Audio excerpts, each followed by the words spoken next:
Alors, bonjour à tous et bienvenue, alors non pas cette fois-ci à la médiathèque Elsa Triolet et Aragon d'Argenteuil comme ça aurait dû normalement être le cas, mais bienvenue chez moi pour cette deuxième rencontre de notre cycle Penser la société. Alors, Penser la société, c'est un cycle de rencontres autour des sciences sociales. Si tout se passe bien, il y aura 4 rencontres en tout au cours de la saison 2020-2021. Et il y avait déjà eu donc une première rencontre au mois de septembre, c'était avec la sociologue Frédérique Giraud pour le livre Enfance de classe, et on parlait des enfants, d'éducation et de classe sociale. Et si ce sujet vous intéresse, vous pouvez revoir la rencontre puisque le jour même, elle avait été filmée, et donc vous la retrouvez en intégralité dans la rubrique vidéo de notre page Facebook. Aujourd'hui, donc, pour cette deuxième rencontre, ça va être un peu particulier puisque, comme vous le savez, confinement et mesures sanitaires obligent. Nous n'avons pas pu faire la rencontre à la médiathèque Elsa Triolet et Aragon comme ça aurait dû être normalement le cas en public. Donc nous nous sommes adaptés et ce sera une rencontre en vidéo par Zoom que nous enregistrons en amont et que nous allons diffuser sur la page Facebook de la médiathèque à partir du samedi 21 novembre 15h, heure et jour normal de la rencontre au départ. Donc pour ce deuxième volet, nous allons parler cette fois-ci de travail et d'ubérisation du travail et ce sera en compagnie de Jules Salé. Jules Salé, bonjour. Bonjour. Alors, Jules Salé, vous avez sorti au mois de mai 2020, donc cette année, un livre qui s'appelle Dans l'exploitation à la cool, dans l'enfer de la livraison à vélo. Et c'est le livre que voici, couverture flash reconnaissable, tout le monde s'en souviendra. Si vous voulez l'emprunter, le réserver à la médiathèque par la suite, n'hésitez pas. Et donc ce livre, c'est un témoignage en fait, puisque vous y racontez votre expérience en tant que coursier pour des entreprises de livraison de repas à domicile. Alors, avant de vous questionner et d'entrer dans le vif du sujet, même si je sais qu'aujourd'hui, quand on parle d'ubérisation, tout le monde situe, tout le monde voit de quoi il s'agit, je vais quand même commencer par donner une définition de l'ubérisation. Comme ça, on partira sur des bases claires pour tout le monde. Donc en fait, l'ubérisation, c'est un modèle économique. Ça s'est développé grâce aux nouvelles technologies. Et c'est un modèle économique donc, dans lequel des entreprises vont passer par des plateformes numériques pour mettre en lien des travailleurs, ou on pourrait dire aussi des prestataires de services, puisque c'est des gens qui offrent un service. Et donc ils les mettent en lien avec des clients qui, eux, sont demandeurs de ces services. Et ces entreprises se rémunèrent en prenant un pourcentage ou une commission sur la mise en relation client-travailleur. Et c'est un terme qui est un néologisme, qui a commencé à être utilisé en 2014 et comme chacun sait, qui est tiré du nom de la société Uber, hein, qui est une société de chauffeurs VTC, VTC voulant dire voiture de transport avec chauffeur. Et le problème de ces VTC, c'est que pour un client, ça revient bien moins cher qu'un taxi normal. Et ces chauffeurs-là peuvent circuler sans licence professionnelle, contrairement aux taxis. Et donc, de nombreux taxis à l'époque avaient protesté et avaient manifesté parce qu'ils considéraient que les Uber représentaient une concurrence déloyale. Et fin 2016, notamment, en France, dans toutes les grandes villes de France, il y avait eu de nombreuses manifestations des chauffeurs de taxi et qui avait été largement relayé par les médias. Donc ça, c'était fin 2016 et aujourd'hui, on est en 2020 et force est de constater que non seulement l'utilisation des chauffeurs Uber ou autres chauffeurs de ce même type d'entreprise est largement entrée dans les mœurs, mais qu'en plus, d'autres activités depuis se sont ubérisées ou sont en train de s'ubériser. Et aujourd'hui, on va parler plus particulièrement avec vous du cas des livreurs à vélo, mais on pourrait citer d'autres types d'activités qui s'ubérisent, comme des entreprises qui proposent des services de femmes de ménage, ou le cas de l'hôtellerie avec des plateformes comme Airbnb, qui entrent aussi globalement dans les mœurs et qui changent nos habitudes d'hébergement pour des vacances ou des week-ends. Voilà. Donc, c'en est fini de ma longue introduction. Et maintenant, je vais vous demander pour commencer si vous pouviez simplement lire les premières pages de votre livre pour donner un aperçu aux auditeurs. D'accord. Bonjour à tous, merci pour l'introduction très claire. Voilà, le livre s'appelle L'exploitation à la cool, dans l'affaire de la livraison à vélo. Chapitre 1, et Dieu créa la livraison. Open space de 400 mètres carrés en plein marais. Baby-foot, panier de fruits, canapé, bar cafétéria. Je participe à une réunion d'information pour devenir livreur à vélo chez Frischti, la nouvelle start-up de livraison de repas sur Paris. Avec moi, une vingtaine de mecs entre 20 et 35 ans. 12 noirs, 7 marrons, un blanc. Plus ou moins le même style, survêtements, sacoches, casquettes, maillots de foot, doudoune. On déambule comme une meute ébahie au milieu des employés de la boîte, dans ce qui ressemble plus à une salle de jeu qu'à un bureau. Posés sur des canapés design, à moitié allongés mais pas trop, en tailleur façon yoga, d'autres jeunes de notre âge, quasiment tous blancs, un MacBook dernier cri en main, tous très stylés, avec les dernières fringues branchées sur le dos, des hipsters dans toute leur splendeur, nous regardent passer. Nous sommes conduits dans un bocal, entassés sur des tabourets. Collés les uns aux autres, pas un verre d'eau, on attend. De l'autre côté de la porte vitrée, les gagnants de la transition numérique, ceux qui maîtrisent les nouveaux codes de la Startup Nation, ceux qui côtoient le baby-foot sans pouvoir y jouer, ceux qui ont fait des études de marketing, d'informatique ou de digital networking, nous observent du coin de l'œil. Autour de moi, principalement des immigrés, des fils d'immigrés, des gens qui parlent à peine français, des gens dont le marché du travail ne veut pas, des blédards. Un formateur nous parle de Frischti. Il explique à Mamadou comment dire bonjour quand il livrera sa salade de carottes râpées. Présentez-vous, Mamadou Sissoko. Non, on dit bonjour, je m'appelle Mamadou Sissoko. Malaise. Des gars comme Mamadou, Frischti en recrute à tour de bras, sous le statut de micro-entrepreneur, 20 fois plus que ce dont ils ont besoin. Mais ça ne leur coûte rien, et ça leur permet d'être sûrs d'avoir de la main-d'œuvre en permanence. Pourtant, une fois la réunion d'information finie, on n'est pas embauché pour autant. Pour pouvoir travailler, il faut s'inscrire sur un créneau, un shift. La concurrence commence entre nous. Le jeudi à 15 heures précises, on doit se battre virtuellement sur un site internet. Cliquer sur les shifts pour réserver une place. Nous sommes probablement des centaines à cliquer partout dans l'espoir d'avoir du boulot. Le serveur sature, le site bug. En 3 minutes, tout est complet. J'ai obtenu 2 shifts de 3 heures à l'autre bout de la ville. Seulement 6 heures de travail pour la semaine prochaine, alors que j'en voulais une trentaine. Au mieux, je vais gagner 60 €. Merci pour cette lecture. Plaisir. Du coup, quand est-ce que vous avez commencé exactement la livraison à vélo? Alors du coup, j'ai commencé en mai 2018. En mai 2018. D'accord. 2 ans avant la sortie du livre, en fait. Non, 1 an avant la sortie du livre. Du coup, c'était mai 2019, pardon. Voilà, c'était 1 an pile avant la sortie du livre. Voilà. D'accord. Mai 2019. Ouais. Et alors, est-ce que vous pouvez expliquer un peu qu'est-ce qui vous a mené finalement à commencer là-dedans? Oui, bah alors en fait, je cherchais du travail parce que je fais pas mal de petits boulots. En fait, moi, j'ai une pratique artistique en fait depuis une dizaine d'années. En fait, c'est ce que j'ai fait toute ma vie. J'ai fait des films, des spectacles, j'ai écrit des pièces de théâtre. Et avec tout ça, je gagne pas vraiment ma vie, enfin de temps en temps, quoi. Et du coup, j'ai quasiment en permanence des petits boulots à côté, quoi. Donc voilà, j'ai fait secrétaire, j'ai travaillé à Franprix, j'ai fait hôte d'accueil. J'ai fait divers boulots comme ça, quoi. Et souvent, ça dure pas très longtemps parce que bon, voilà, ce genre de boulot finit souvent par lasser quand même. Et du coup, j'étais dans un moment où j'avais peu de boulot et je cherchais du boulot et je postulais pour être barman, pour être serveur dans des bars. Et en fait, je voyais tous ces mecs qui livraient des repas sur leur vélo. Et en fait, moi, j'essayais de trouver un boulot dans un bar ou dans un café et j'arrivais pas à trouver. Tout le monde personne ne me rappelait. Et je me suis dit, mais pendant que moi, je fais le tour du quartier, aller voir tous les bars avec mes CV et tout, et ben, ces mecs-là, ils bossent en fait. Ils attendent pas qu'un employeur leur réponde et ça a l'air facile. Enfin, ça a l'air faisable, quoi. Et du coup, j'ai commencé à parler à un gars qui était avec son vélo devant un McDo. Et je lui dis, ouais, ça se passe comment ton boulot?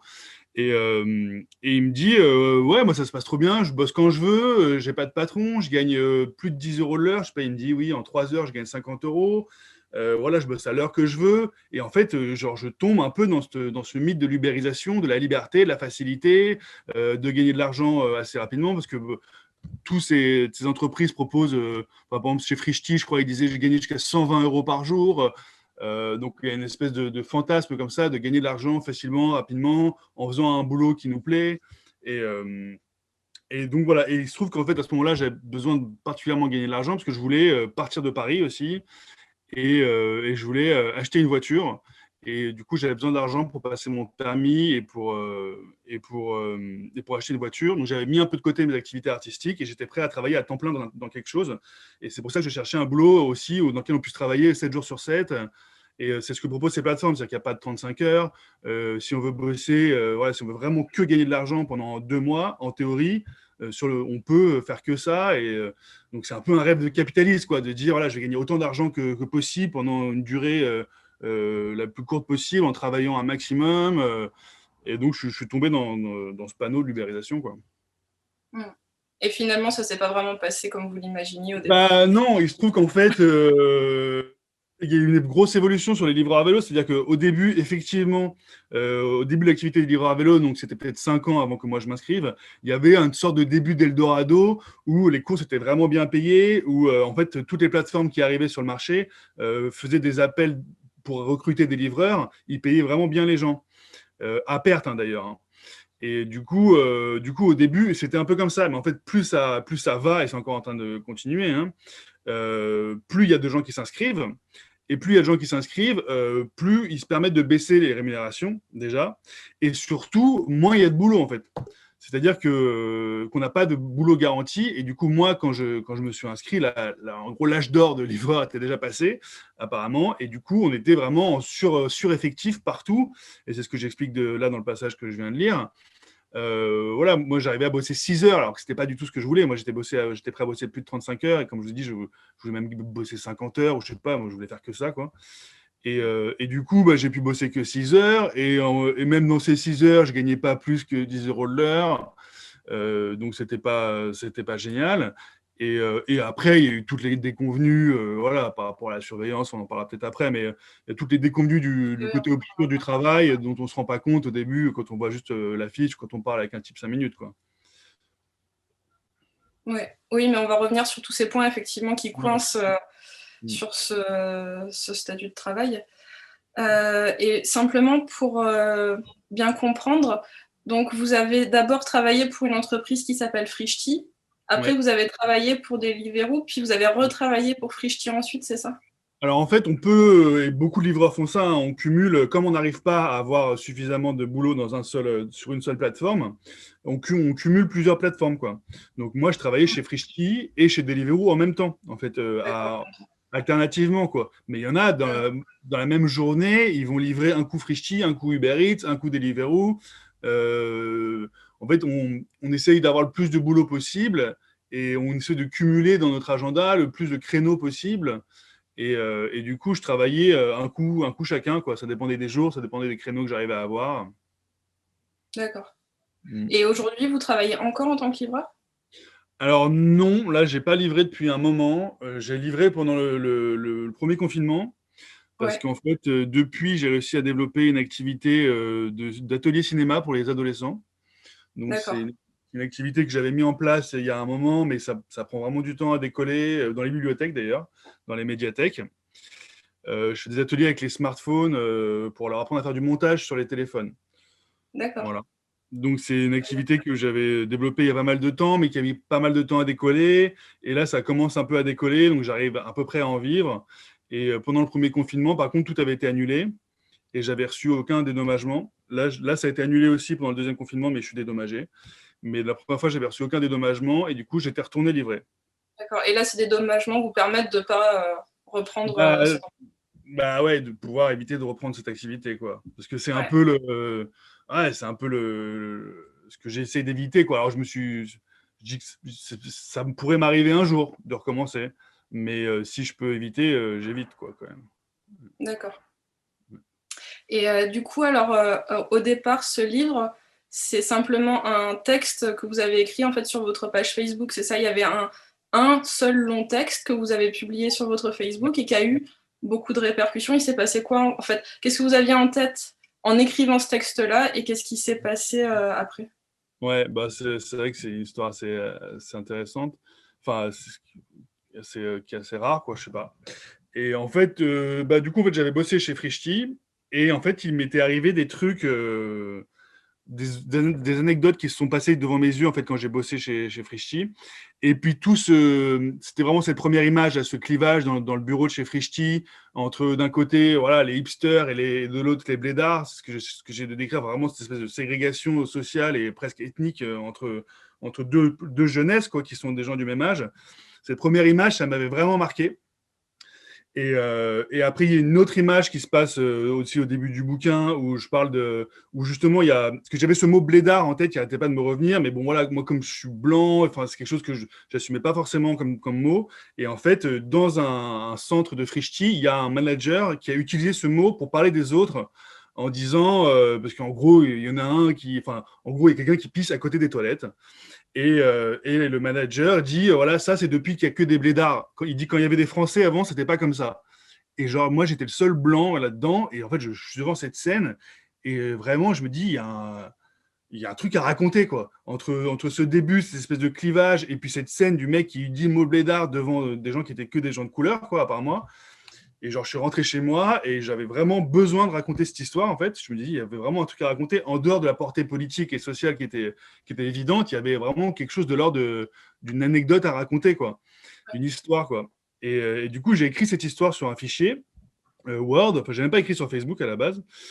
J'avais une pratique de l'écriture, mais plus de l'ordre pour écrire des spectacles ou des films. Enfin, j'avais jamais publié aucun texte sur Facebook, hein. Et du coup, j'écris ce texte et je l'envoie à une amie et elle me dit ah, mais c'est génial, faut absolument que tu le mettes sur Facebook. J'étais là, genre, ouais, je sais pas trop. Et en fait, je me suis dit, voilà, si je le mets sur Facebook, il n'y a que mes amis qui vont le lire. En fait, c'était hyper long pour un texte Facebook. Et en plus, c'était très spécifique aux livreurs à vélo, moi, je trouvais. Et du coup, je l'ai mis il y a des groupes Facebook réservés aux livreurs à vélo où on parle voilà, de nos expériences de livreurs, on se donne des conseils, ce genre de trucs. Il y en a qui témoignent un peu, qui racontent leur journée, des trucs comme ça, quoi. Et du coup, moi, je poste mon texte dans ce groupe, qui est un groupe fermé pour les livreurs à vélo, quoi. Et en fait, il se trouve que dans ce groupe, ça a déjà créé une sorte de petite émulation. Et il y a des mecs de ce groupe qui l'ont partagé sur leur réseau. Et en fait, ça a été partagé, partagé, partagé, partagé, partagé. Et je crois qu'il y a à peu près 100 000 personnes qui l'ont lu, quoi, ce D'accord. texte. Ouais. Ah oui, Et ça a vraiment eu un gros retentissement. ça a eu un énorme retentissement. J'ai croisé des gens que je ne connaissais pas qui l'avaient lu. Enfin, il y avait plein de gens qui l'ont.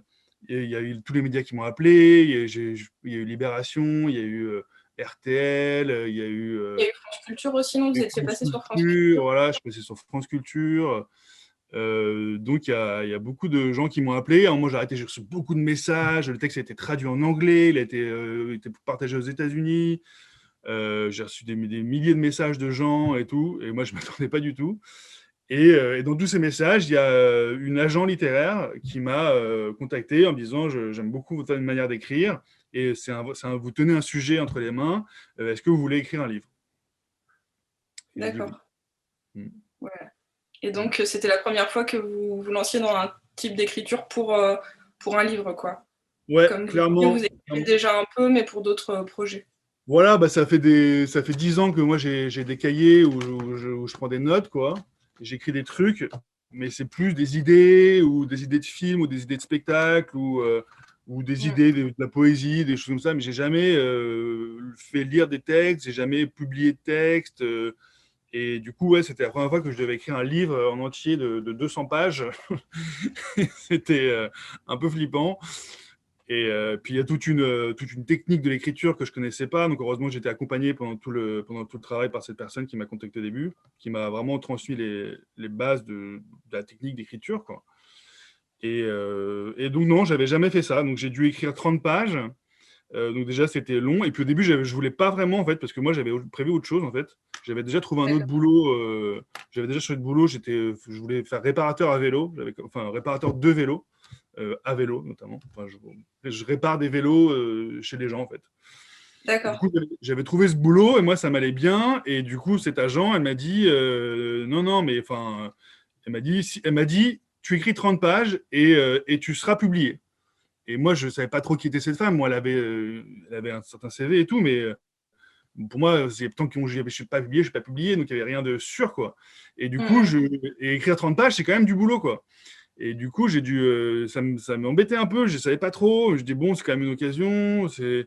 Et du coup, je me suis quand même enfermé pendant un mois pour écrire ces 30 premières pages, sans être sûr que ça allait être publié ou pas. Et en n'ayant jamais écrit en plus, quoi. Donc, du coup, je me retrouvais face à une technique que je maîtrisais pas.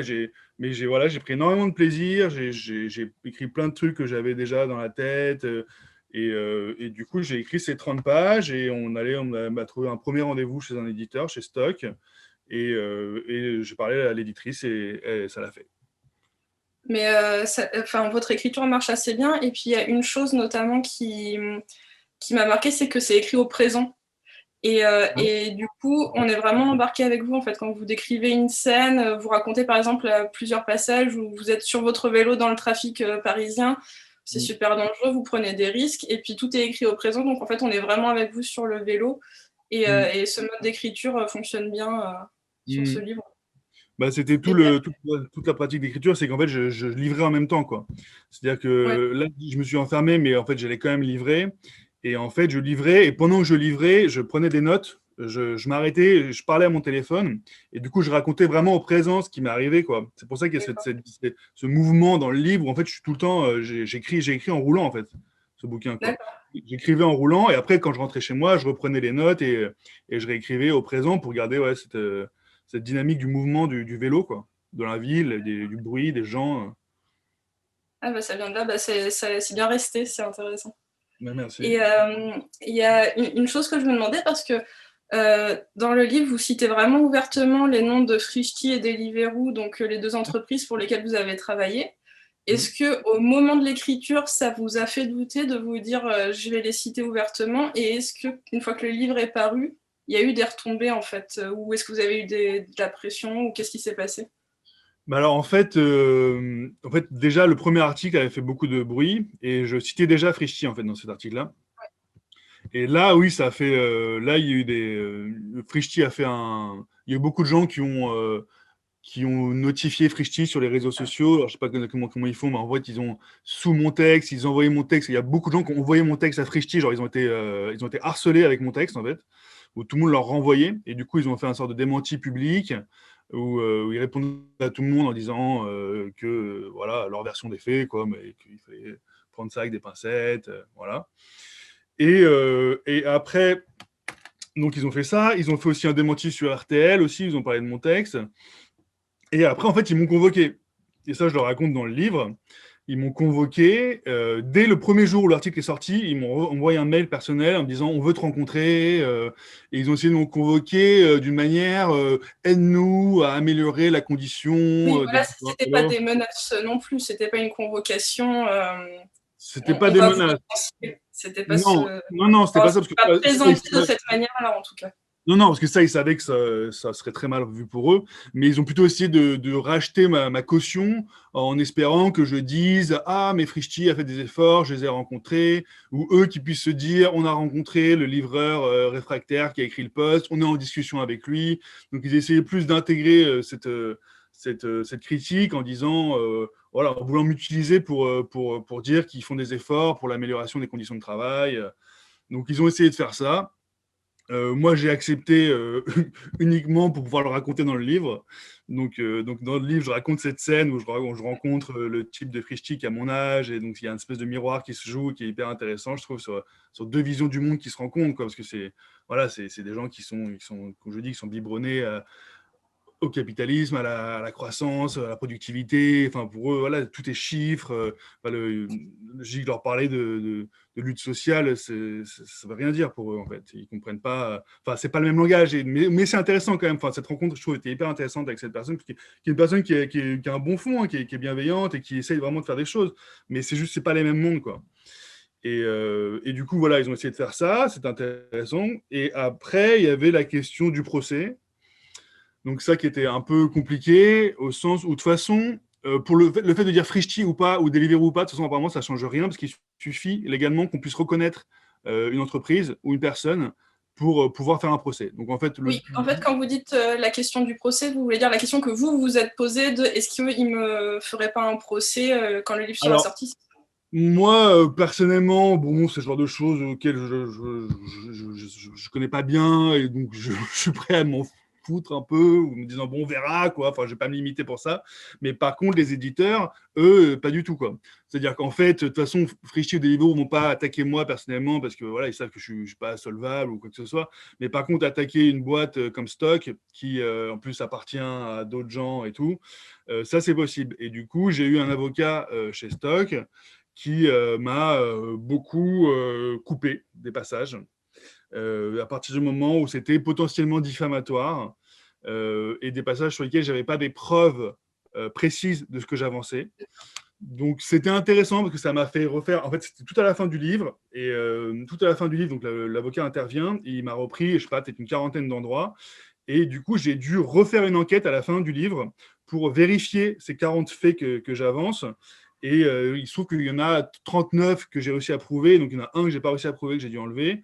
Et après, il y a des choses qui ne sont pas de l'ordre des faits, mais plus de l'ordre des points de vue. Il y a un moment, je parle d'esclavage, par exemple. Donc, c'est compliqué. Comment est-ce qu'on prouve, enfin, qu'est-ce que c'est que l'esclavage? Comment est-ce qu'on peut dire que des gens sont des esclavagistes? Ça, c'est des choses qui ne sont pas évidentes à dire. Et donc, en fait, ça a été enlevé à certains endroits. Quand je suis trop près, quand je dis dans la même phrase Frischti et esclave, ça, l'avocat l'a enlevé. Mais par contre, des passages où je parle d'esclavage moderne, où c'est pas forcément lié directement à Frischti, ça, l'avocat l'a gardé. Oui, malgré tout, le livre n'a pas l'air édulcoré. Vous parlez quand même très ouvertement de tout ce que vous avez vu et vécu.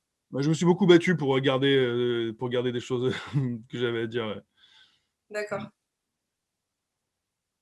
Et puis oui, on voit aussi que y a énormément de moments où on voit que ce que vous racontez est sourcé parce qu'il y a beaucoup de références de bas de page Ouais. aussi.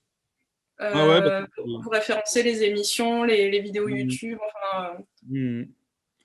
Bah, ça, c'est pareil, c'est les éditeurs qui m'ont demandé de faire ça, et au final, je trouve que c'est bien.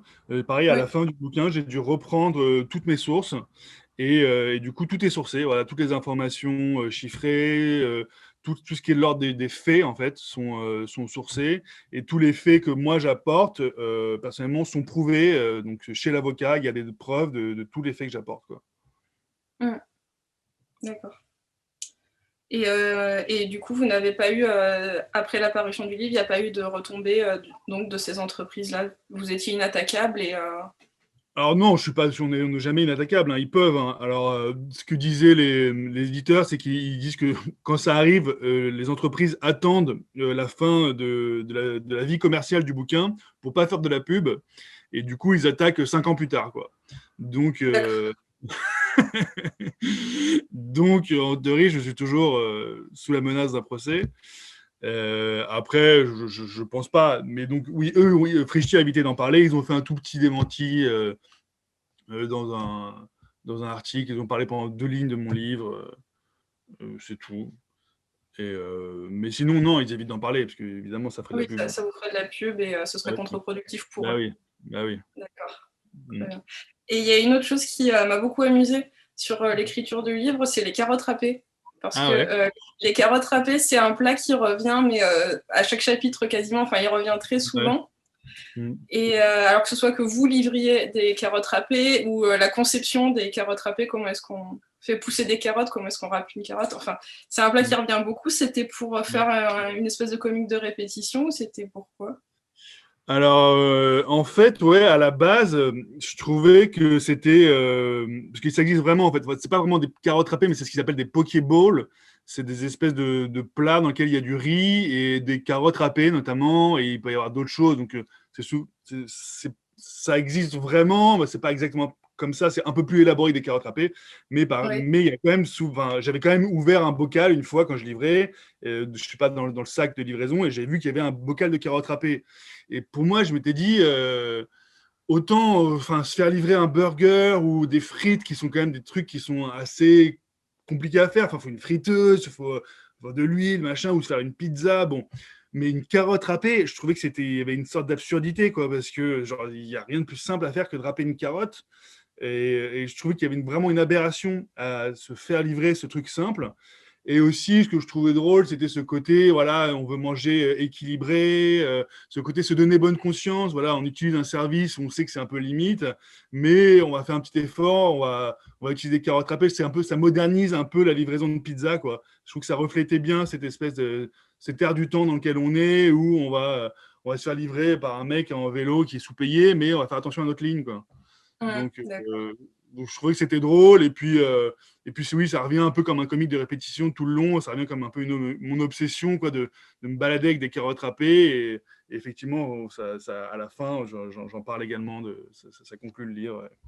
Ouais, ouais, ouais, ça fait une ouverture poétique un peu Ouais. inattendue. Ouais. Bon, on va rentrer un peu plus dans le vif du sujet. Est-ce que vous Ok. pouvez expliquer comment ça se structure une journée de travail ou une semaine de travail quand on est livreur? Ok. Alors en fait, ça va dépendre des plateformes, mais par exemple chez Frishti, pour reprendre cet exemple-là, donc il faut une semaine avant, il faut qu'on réserve des créneaux donc sur le site internet. Donc voilà, il faut cliquer au bon endroit pour avoir du boulot. Donc une fois qu'on a du boulot, parce que c'est vraiment pas pareil. Après, si vous voulez, je peux vous expliquer chez Deliveroo, mais en gros, la structure de la journée n'est pas du tout la même, quoi. Parce qu'en fait, chez D'accord. Free le principe, c'est que quand on commence donc, notre shift, si on a eu un shift, je sais pas, de midi à 15 heures, et ben à midi, on va dans ce qu'ils appellent un hub. Donc, c'est une genre de restaurant-boutique qui est à Pignon sur rue dans Paris. Ils en ont une vingtaine, je crois, une quinzaine. Donc, on se rend dans le hub. Quand on rentre dans le hub, c'est notre smartphone qui est automatiquement détecté par l'ordinateur. Et il y a un grand écran d'ordinateur sur lequel il y a marqué toutes les commandes des gens qui sont envoyés. Et du coup, c'est marqué aussi sur notre téléphone. Donc, ça dépend. Quand ça tourne vraiment, on va recevoir tout de suite des commandes. Et parfois, il n'y a rien. Donc, parfois, on va attendre, on va arriver, même on arrive au boulot à midi, et puis en fait, on ne bosse pas, quoi. Alors, on est payé quand même 5 euros de l'heure, mais bon, voilà, on va te payer Ah une oui, heure. Et... il y a quand même un petit paiement à l'heure et pas, c'est pas que un paiement à la course chez Alors, chez Fricti. Frishti, oui, chez Deliveroo, non. Donc, c'est pour ça D'accord. que les deux systèmes sont pas pareils. Chez Oui, parce Deliveroo, qu'effectivement, vous avez en fait donc un créneau par exemple de 3 heures de travail. ouais, Vous n'avez pas de travail forcément tout de suite automatiquement. En fait, c'est pas parce que vous ouais, avez un créneau que vous avez du travail dans les faits. ouais, clairement.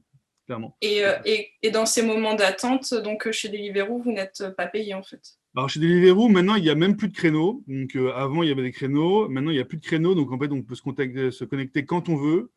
Du D'accord. coup, c'est encore plus flou la limite entre on travaille pas. Mais bon, vous êtes quand même là avec votre sac à dos. Et c'est pour ça que des fois, vous voyez des mecs avec des sacs Deliveroo qui sont posés sur les places. Ou même des fois, si vous faites attention, vous les voyez, ils roulent tout doucement comme ça.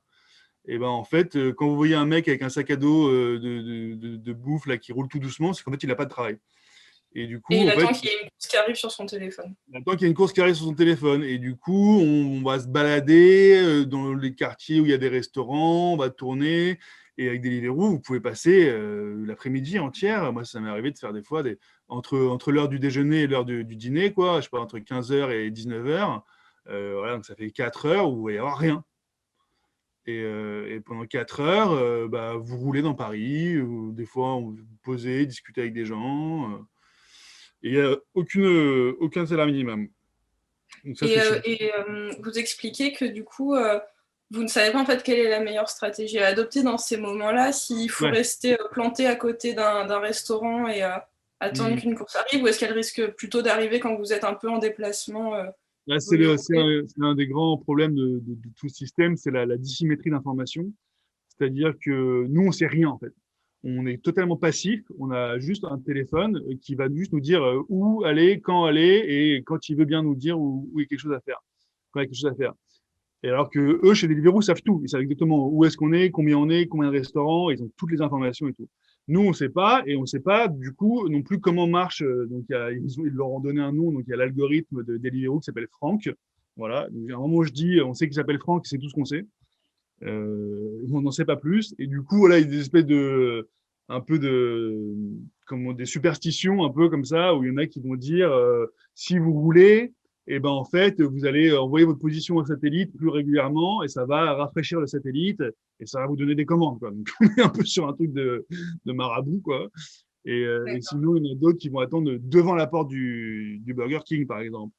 Et du coup, non, voilà, on ne sait pas. Des fois, ça sonne, des fois, ça sonne pas, on ne sait pas pourquoi. Des fois, on est deux, il y en a un qui sonne. Pourquoi c'est lui, pourquoi c'est moi? Non, tout ça est très opaque, en fait. Ouais. Mm.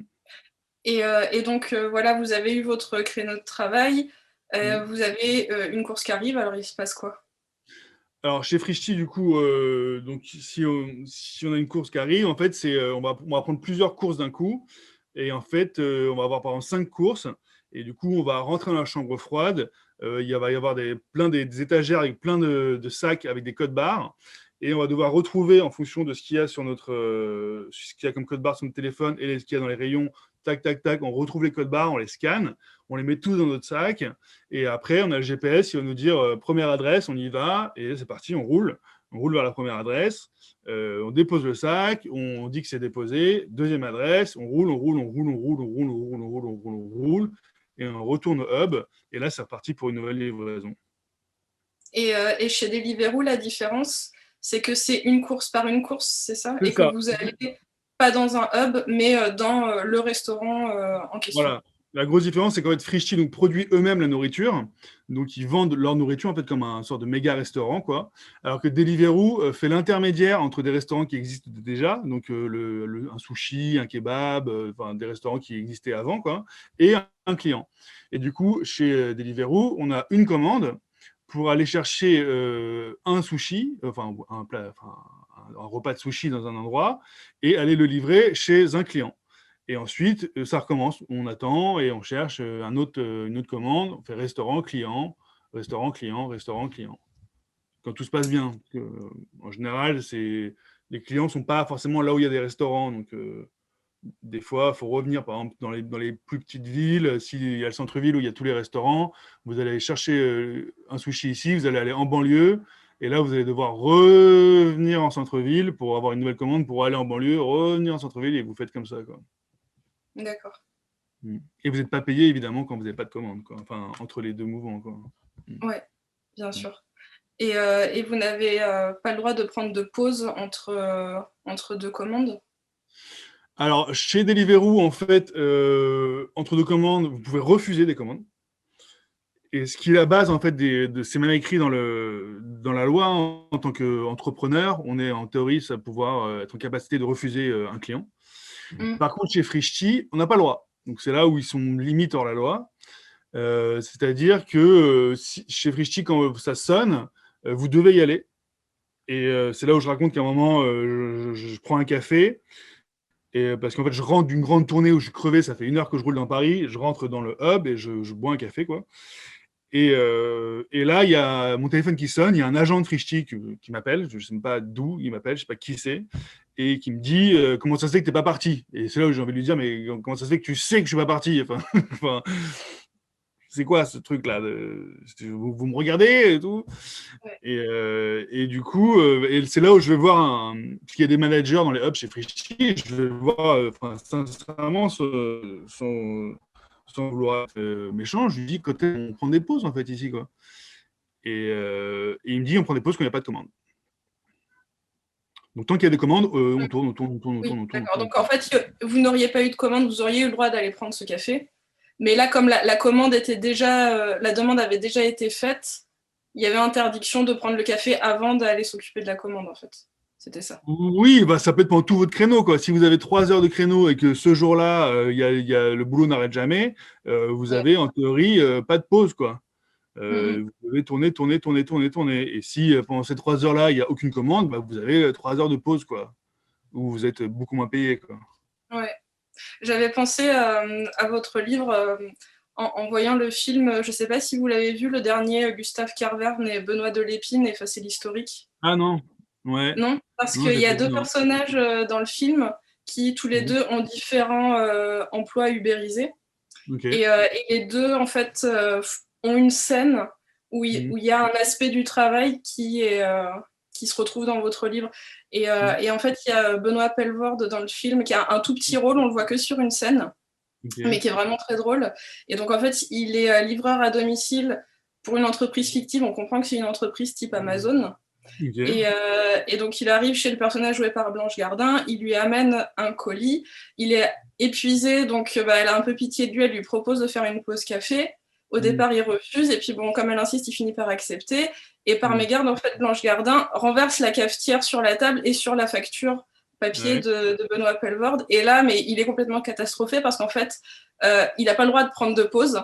Et son Mhm. patron va savoir qu'il en a fait une parce qu'il y a la tache de café sur le papier. Et donc, Ok. bon, c'est super drôle. Et quand on voit le film, on rigole beaucoup. Et puis, on se dit aussi, bah, c'est complètement exagéré parce que voilà, c'est leur humour et c'est du cinéma. Mais en Mhm. fait, bah, en lisant l'extrait de votre livre qui parle de cette fameuse pause café où on vous a appelé juste parce que vous êtes devant la machine, on se rend compte que, bah, en fait, dans la réalité, il n'y a même pas besoin de tache de café sur un bout de papier pour savoir parce qu'il y a la géolocalisation. C'est ça, ouais. Mhm. Et c'est là où on sort complètement du droit du travail, quoi. C'est-à-dire que bah, dans le salariat en France, vous avez le droit, je sais plus, à 20 minutes de pause toutes les 2 heures. Enfin, je sais plus exactement, mais en tout cas, c'est régi par la loi, quoi.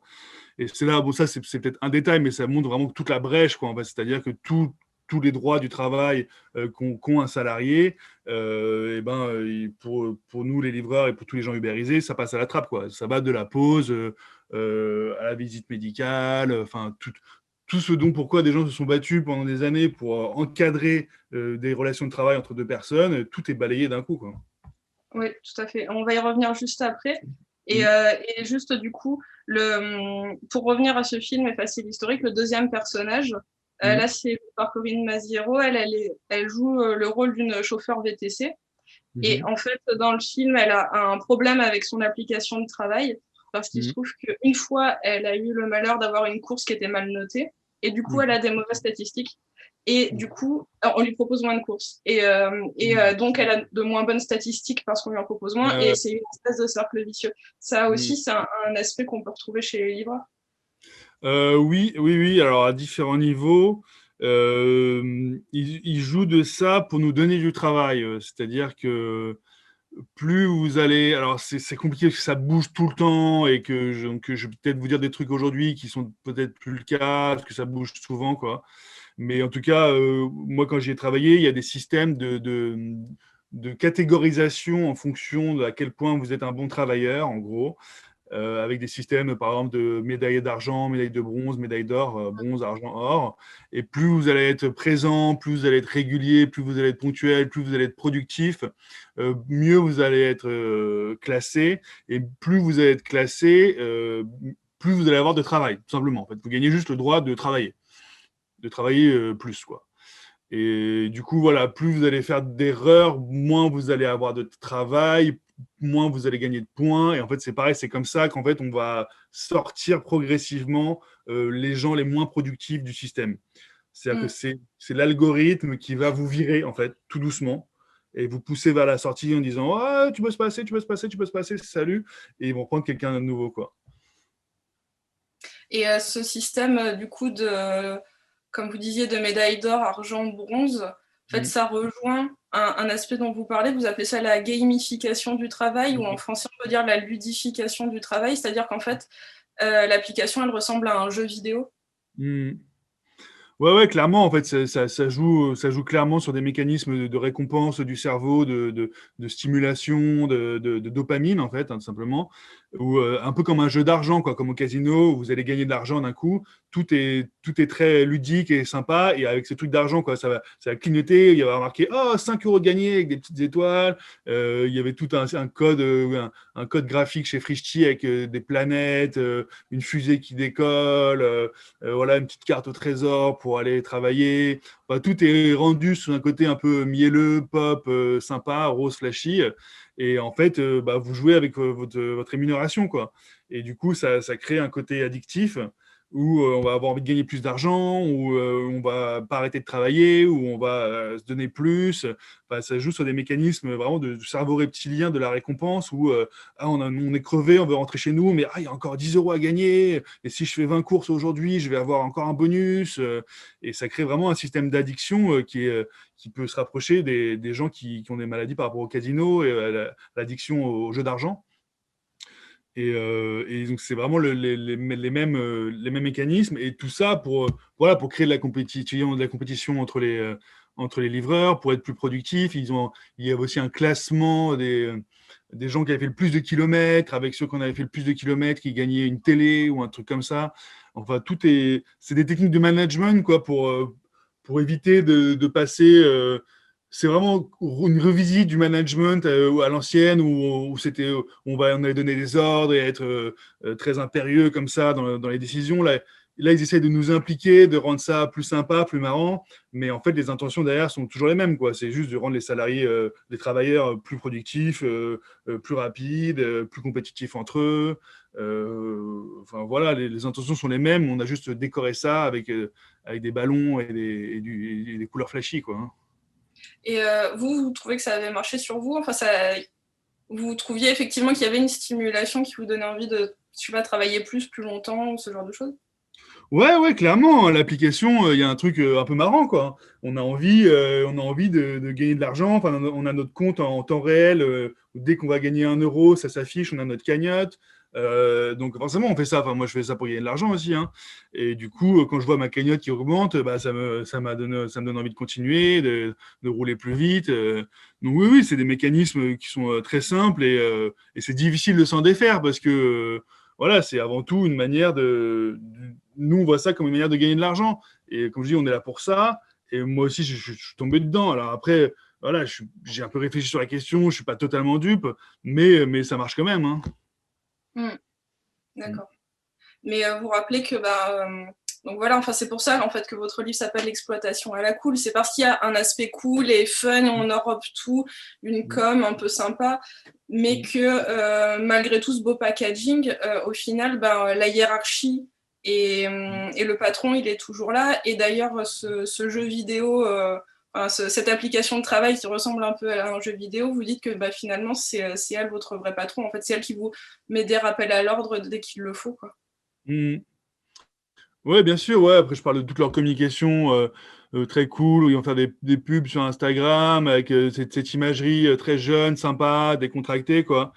Et alors qu'en fait, c'est des entreprises qui sont encore plus compétitives que des entreprises du XXe siècle, quoi, où il y a vraiment ce besoin d'écraser les autres sur le marché, de devenir le leader et vraiment de bouffer les autres entreprises concurrentes, quoi. C'est-à-dire que c'est le principe de la start-up, c'est que soit elle explose, soit elle meurt, quoi. Et du coup, pour exploser, elle est obligée d'être plus performante, de bouffer tout le monde, d'être la dernière sur le marché, en fait.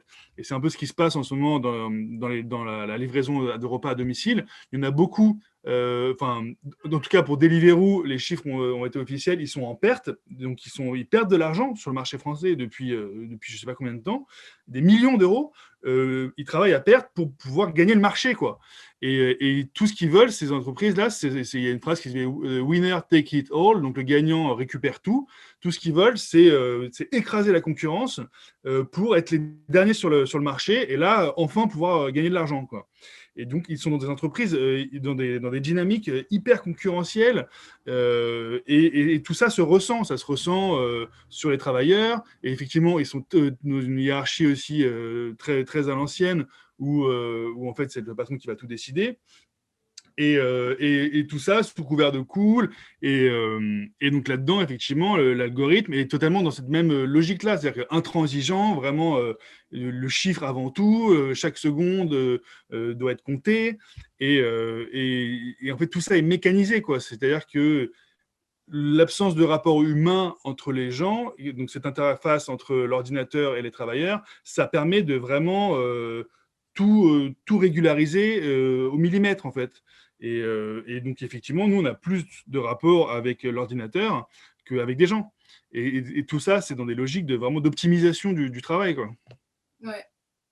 On va reprendre là plusieurs points qui font que, en fait, le statut de travail d'un livreur, justement, pourquoi est-ce que vous avez écrit ce livre? Qu'est-ce qui fait que c'est un travail précaire Mhm. et délétère, en fait, pour les personnes qui le font? Et donc, une des premières choses que j'ai listées, c'est effectivement le statut de travail. Parce que, Ouais. alors vous l'expliquez, bon, il y a des salariés qui travaillent pour ces entreprises, il y a des cadres qui sont dans des bureaux, Ouais. mais en ce qui concerne les livreurs, Mhm. vous êtes auto-entrepreneur en fait. Mhm. Et alors, pourquoi est-ce qu'ils vont choisir d'employer, enfin, justement, pas d'employer, de travailler avec des Mhm. gens qui ont un statut d'auto-entrepreneur? Qu'est-ce que ça change pour le travailleur d'être auto-entrepreneur et pas salarié d'une entreprise? Alors, pour l'entreprise ou pour le travailleur? Pour les deux? Pour le travailleur, qu'est-ce que ça change pour vous au niveau, alors à la fois de votre rémunération et puis de tout ce qu'il y a autour du travail?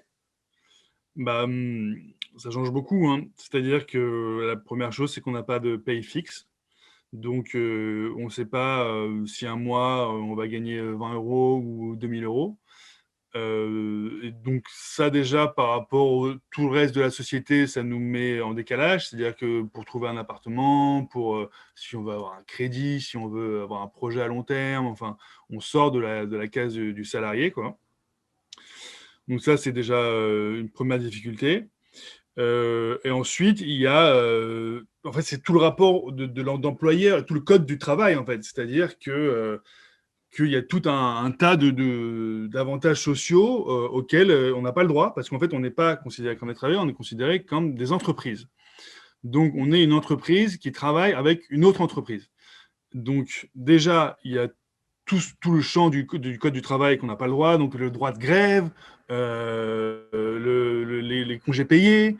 Par rapport à la retraite et au chômage, c'est des conditions qui sont beaucoup plus difficiles. Alors, il y a des espèces de des mini-retraites ou des mini-chômages, mais faut vraiment avoir cotisé énormément. Enfin, il y a très peu de gens qui y ont accès, quoi. Donc voilà, les arrêts maladie, c'est pareil, c'est très compliqué. On parlait des pauses café, enfin, ce genre de choses. Il y a tout le rapport, et il y a tout le rapport ensuite, le rapport de force avec l'entreprise. C'est-à-dire que, par exemple, les délégués du personnel, ce qu'il y a dans des entreprises classiques, ou même des syndicats, sont très compliqués. C'est-à-dire qu'il y a des organisations de livreurs à vélo qui vont essayer de faire contrepoids, qui vont faire des manifs.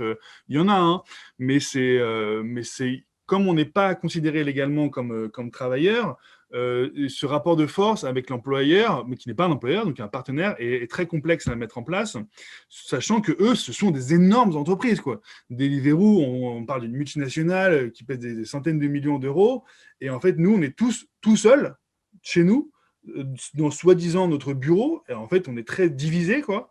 C'est ça, parce qu'en fait, vous croisez des livreurs tous les jours quand vous travaillez, mais sauf que vous ne connaissez pas vos supérieurs hiérarchiques, vous ne parlez qu'avec un algorithme, et vous n'avez pas d'équipe de travail, donc en fait, tous les autres livreurs que vous croisez, c'est des inconnus. Vous connaissez C'est ça. personne, en fait. Des inconnus qu'on va discuter 5 minutes, mais on ne sait jamais si on va les revoir. Donc, il n'y a pas vraiment de lien qui se tisse. Donc, ça, c'est compliqué. Et puis, il y a des histoires, par exemple, chez Deliveroo, où en fait, leur bureau en France, c'était juste une boîte postale, où il y a des mecs qui sont allés sonner chez eux, mais en fait, il n'y avait personne. Ils avaient une sorte d'adresse fictive, carrément, où en fait, ils étaient à une autre adresse. Après, ils renvoyaient sur leur bureau qui est à Londres, en disant non, nous, on peut pas, on est à Londres. Donc même pour contacter Deliveroo, par exemple, enfin, travailler chez Deliveroo, par exemple, vous rencontrez personne. C'est-à-dire que là, la réunion d'information que je parle au début du bouquin, c'est chez Frishti, où on rencontre une fois des gens et après on rencontre un peu des gens dans les hubs. Chez Deliveroo, tout se passe en ligne et vous rencontrez jamais personne. Et alors là, ils ont essayé, bon, parce que quand même tout ça finit quand même par faire un peu de bruit. Deliveroo a essayé de faire des rencontres avec les livreurs, mais alors c'est eux qui vont sélectionner les livreurs qui choisissent dans des réunions dont eux-mêmes fixent les règles et eux-mêmes fixent les sujets de discussion. Donc Et c'est quoi, par exemple, comme discussion? C'est fait pourquoi ces réunions? je sais plus, mais par exemple, en fait, je sais qu'ils voulaient pas parler des payes, quoi, qui est, par exemple, le sujet premier de préoccupation des livreurs et pourquoi il y avait eu des contestations chez Deliveroo, c'est parce ils ont réduit les payes. Je sais pas, moi je suis pas allé à ces réunions, j'ai pas été invité, j'ai pas participé, mais j'ai lu beaucoup de critiques et de gens qui disaient voilà, par exemple, ce sujet-là n'était pas possible de l'aborder. Euh, et en fait, dans tous les cas, c'est pas la question de savoir s'il aborde ou pas. La question, c'est de savoir qui décide dans cette relation-là des sujets qui vont être abordés, des rapports de communication, des rapports de pouvoir. Et c'est vraiment eux, même s'ils décident d'en parler, c'est eux qui décident d'en parler, quoi. On est sur vraiment un truc unilatéral où, tout le principe du syndicalisme est vraiment mis à néant, quoi. Et il y a eu des cas, même pour le droit de grève, où quand même chez des Deliveroo, ils ont géolocalisé des grévistes qu'ils ont mis sur une liste noire, qu'ils ont essayé de supprimer de leur banque de leur banque de livreurs. Donc on est quand même sur des pratiques assez flippantes, quoi. Effectivement, et je comptais revenir sur la question de la grève, mais Mm. justement avant ça, donc vous disiez qu'ils n'ont pas à répondre au code du travail puisque vous n'êtes pas employé, puisque vous êtes des partenaires. Mm. Et en fait, oui, c'est ce qu'on disait tout à l'heure, c'est que ces entreprises-là peuvent modifier, quand elles le souhaitent, le système de règlement des courses. C'est-à-dire que au départ, comme vous le disiez tout à l'heure, les livreurs pouvaient être rémunérés à l'heure, puis ensuite ça a été à la course, puis Mm. ensuite le prix des courses a baissé. Il y Ouais. a également des primes qui existaient, qui ont été modifiées ou qui ont carrément été supprimées. Bien, ouais. C'est ça. Ouais, Donc ouais. en fait, ces entreprises rédigent des chartes sociales, c'est ça, mais qui Alors oui, ne sont pas du tout de l'ordre du Code du travail. ouais, ouais. Alors, déjà, faut séparer déjà les contrats, c'est-à-dire que c'est eux qui. Tout ce qui leur dépaye, c'est dans les contrats. Donc, nous, on signe un contrat avec eux. Et effectivement, même moi, j'étais surpris de voir ils ont pu supprimer des primes sans renouveler notre contrat, quoi. Donc, Oui, voilà, c'est c'est-à-dire. ça en fait. Les contrats existent, mais on Mm, peut changer des termes ouais, sans ouais, pour autant re-signer de nouveaux contrats. ouais. Ce que je trouve légalement assez hallucinant. Donc, voilà, tout ce qui est de l'ordre des prix, des conditions de travail, enfin, c'est vraiment fixé de manière unilatérale de leur part. Et nous, soit on accepte, soit on part, quoi. Et même, on n'est même pas mis à jour. Enfin, la prime de pluie, quand elle a été supprimée chez Frischti, enfin, c'était même pas clair. En fait, c'était une rumeur qui circulait, on l'a appris entre nous. Enfin, il n'y a même pas une communication claire sur les modifications des conditions de travail, quoi. Donc ça, c'est la première chose. Et la deuxième chose, c'est cette histoire de charte.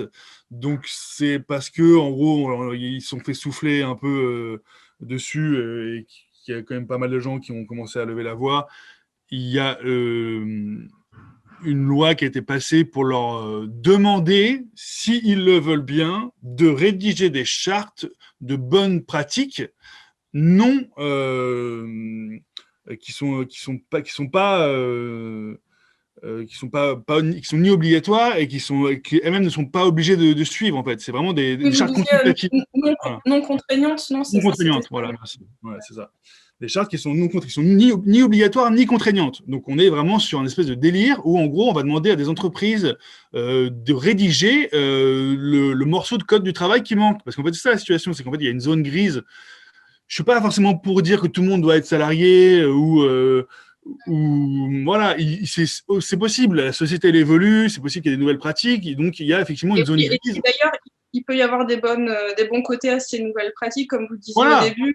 Il y a une ouais, forme de oui, liberté quand même dans bien l'auto-entrepreneuriat sûr. qui est possible. Et si l'entreprise se comporte de manière équitable envers les auto-entrepreneurs, en théorie, tout peut bien se passer et c'est pas forcément un mal en soi. Le problème, c'est que, d'après ce que vous dites dans votre livre, c'est qu'ils ont quand même une marge de manœuvre un peu trop grande par Ouais, rapport au code du clairement. travail. Bah, c'est-à-dire que vraiment, en l'occurrence, le législateur, donc les parlementaires et l'État, demandent aux entreprises de rédiger le morceau de code du travail qui manque, quoi.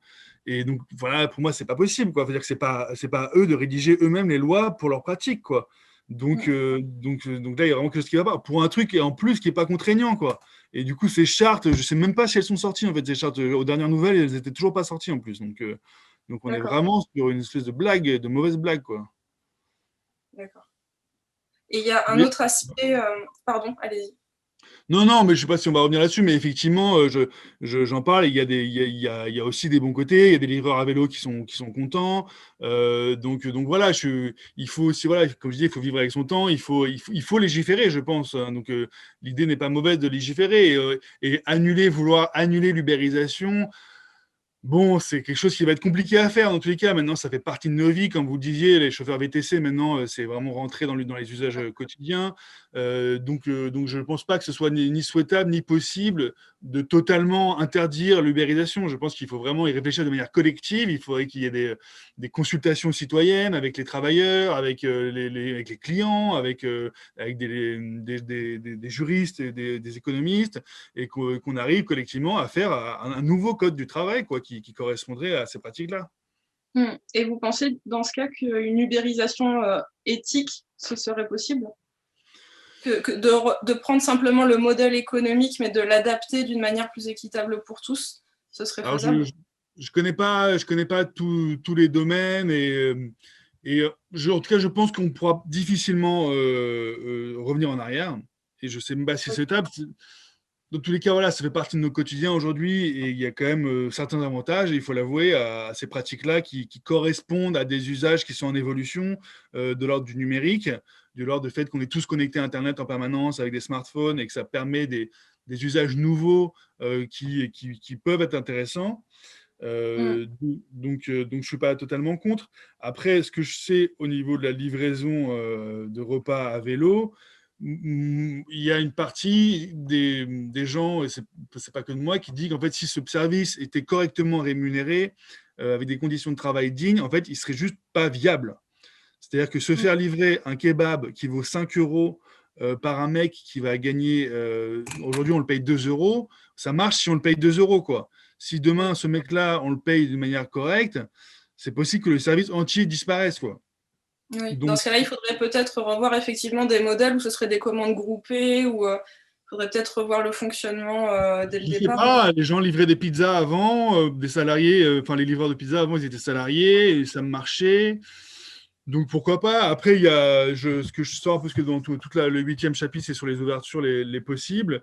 Et je parle des coopérations qui se mettent en place. En ce moment, il y a pas mal de livreurs qui se mettent en scope, donc c'est des entreprises collectives, et qui utilisent une application qui est open source, donc qui est libre de droit et qui est accessible à tout le monde, pour faire de la livraison. Et donc, eux, ils se salarient eux-mêmes dans leurs entreprises. Donc, ils ont accès, voilà, à tout le droit du travail. Et ils arrivent à proposer un service de livraison qui est éthique, où effectivement, ils sont à vélo, ils ne polluent pas, ils ont des conditions de travail qui leur conviennent. En plus, souvent, ils vont choisir des restaurants à tendance zéro déchet, avec parfois des conteneurs réutilisables pour éviter de créer beaucoup de déchets, avec des restaurants peut-être qui ont des produits bio, des produits locaux. Donc oui, je pense que ce système de livraison peut continuer.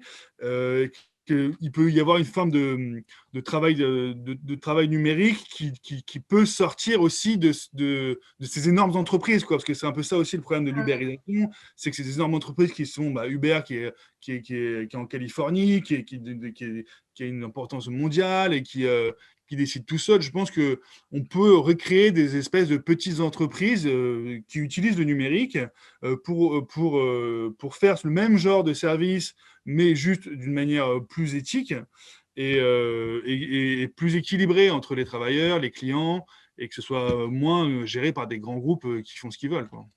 Ouais. Et oui, vous en citez plusieurs dans votre livre, et je crois que depuis, il y en a même d'autres qui se sont Ouais, créés, mais dans plusieurs grandes ouais, villes en France, et puis autour de la France aussi, hein, mais en ouais. France, il y a déjà plusieurs entreprises de ce type qui existent. Ouais. Je crois que, alors je ne sais pas si c'est le cas de toutes, ou si c'est simplement beaucoup, mais enfin, elles utilisent une application qui s'appelle Co-op Cycle, c'est Ouais, ça? ouais, c'est ça, ouais. Donc, Ouais, ouais. Co-op Cycle, c'est quoi? C'est en fait c'est une plateforme numérique qui remplace les algorithmes de Deliveroo et des autres grandes boîtes. C'est ça. En gros, c'est ça. C'est une application qui va être créée de manière collective et qui va appartenir à tous ceux qui participent et qui va permettre de effectivement remplacer l'application Uber Eats ou Deliveroo, qui va être par exemple, je sais qu'il y en a une à Strasbourg là qui utilise ça. Et donc, en fait, c'est une sorte d'intelligence partagée sur un outil. En fait, c'est un outil de travail partagé, quoi, hein. comme pouvaient être d'autres outils de travail dans le temps, hein. Là, c'est un outil de travail partagé par ceux qui veulent bien y travailler, qui veulent bien créer ensemble pour pouvoir se libérer de ces grandes industries, quoi. Et alors voilà, c'est ça, c'est que Coop Cycle, c'est pas une entreprise, c'est Non. collaboratif, c'est ça, Ouais.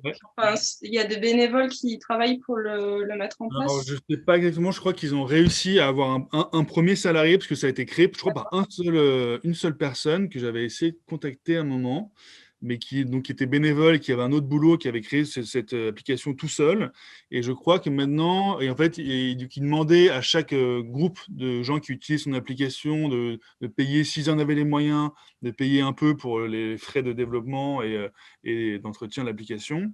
Et que Ouais, maintenant, je crois qu'il a réussi à être salarié, à faire ça à temps plein. Il me semble, je suis pas tout à fait sûr. Mais, d'accord. mais en gros, voilà, c'est une personne qui a développé ce. Mais c'est un peu comme dans l'idée des logiciels libres. Je ne sais pas si vous voyez, par exemple, Linux, ou il y a GIMP qui est le remplaçant de Photoshop.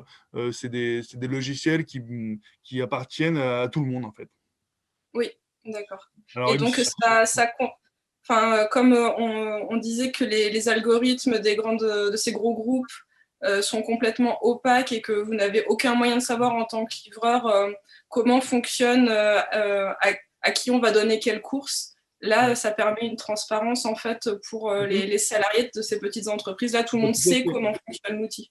C'est ça, c'est tout le contraire. C'est que là, on est sur un outil où non seulement on sait, mais en plus on peut l'adapter. C'est-à-dire que Mm. chaque entreprise de livraison, parce qu'il y en a par exemple qui vont livrer plutôt les personnes âgées. Je crois à Montpellier, il y a une entreprise qui livre les personnes âgées. Il y a d'autres entreprises qui vont livrer des fleurs, ou d'autres entreprises qui vont livrer que du pain. Donc il y en a, elles se spécialisent. Et donc en fonction de ce qu'elles ont besoin, c'est un peu un genre de Lego, quoi, où on peut moduler l'application et l'algorithme en fonction de ses besoins. Et donc, non seulement c'est transparent, mais en plus, on peut vraiment se l'approprier, quoi. D'accord. Donc, ouais, vous expliquez que, bon, pour l'instant, c'est un peu une goutte d'eau dans l'océan, que c'est des toutes petites initiatives. Ça reste encore à très petite échelle. En même temps, c'est ça qui fait leur force, c'est parce que c'est petit, que ça reste local, que c'est vraiment éthique et éthiquement viable. Mm. Mais voilà, c'est un début et peut-être qu'il y aura. Alors, soit que ces entreprises vont quand même un peu grandir, soit qu'il y en aura plus. En tout cas, Ouais, ça pourra se développer et plus on en parle et plus ça aura une chance de grandir. ouais. Plus on les consomme, ces services-là aussi, comme en tant que Oui, bien sûr. consommateur, on fait le choix si on peut. Voilà, c'est vrai que ça prend toujours un peu plus de temps parce que ces entreprises, elles n'ont pas les mêmes budgets publicitaires que les énormes entreprises. Donc déjà, il faut connaître. Après, une fois qu'on connaît, il faut peut-être s'inscrire, ou il y a toujours une petite démarche aussi du client pour aller vers des choix alternatifs qui parfois, il faut le dire aussi, fonctionnent un peu moins bien parce ils ont pas les moyens énormes qu'ont ces méga entreprises pour faire que dès qu'on clique, ça arrive chez nous. Alors, voilà, c'est aussi à nous, peut-être en tant que consommateurs, d'essayer de chercher des alternatives et d'essayer de faire des choix dans nos actes de consommation. Bien sûr. Après, là, je pense à un exemple dans votre livre, mais des fois, les grosses boîtes, ça ne fonctionne pas non plus si bien que ça, parce que je crois que vous parlez à un moment où enfin, vous travaillez à ce moment-là pour des Deliveroo, vous recevez une commande pour un kebab, et donc Ouais. le temps d'aller chercher le kebab, et puis en fait, vous vous rendez compte après coup qu'il fallait l'apporter à des kilomètres de là, ben, en fait, l'algorithme était conçu d'une manière un peu absurde, qui Ouais. faisait qu'une personne habitant, alors qu'elle a potentiellement des kebabs à 500 mètres de chez elle, va Mhm. passer une commande pour un kebab, elle ne se rend pas compte parce que le logiciel ne le met pas en avant, mais c'est à des kilomètres, et donc le temps que vous arriviez, ben, en fait, les frites sont tièdes et molles, Ouais. et Ouais. finalement, c'est pas forcément non plus si optimal que ça dans les grosses entreprises.